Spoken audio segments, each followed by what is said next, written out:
समय भेटत एक दिन समय दियो, जतबे चल सकी उतबे चलू।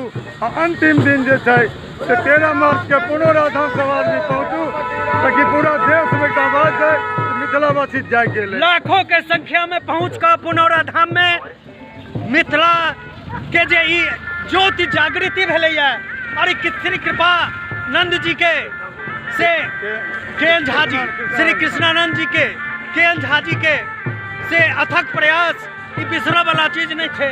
आबो वाला इस समय में मिल के पाथर साबित हेते। देखियो जागृति यात्रा अहाँ के आगा बढ़ रहा है और ई यात्रा आबा वाला समय में मिथिला के लिए एक गरिमा स्थापित करत। झांकी बिना सिया के राम नहीं, पुनौराधाम ऐसा धाम नहीं। बिना सिया के राम नहीं और पुनौराधाम जैसा धाम नहीं। तो देखियो बिना सिया का राम नहीं, पुनौराधाम ऐसा धाम नहीं। बिना सिया के राम नहीं, पुनौराधाम एहन कोनो दोसर धाम नहीं। जय जय मिथिला, जय जय सिया राम।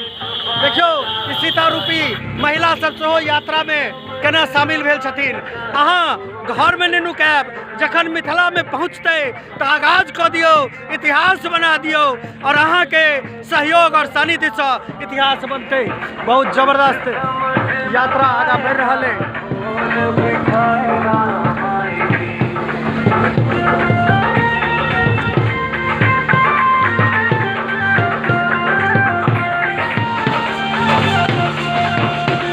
जय जय श्री राम, जय जय श्री राम।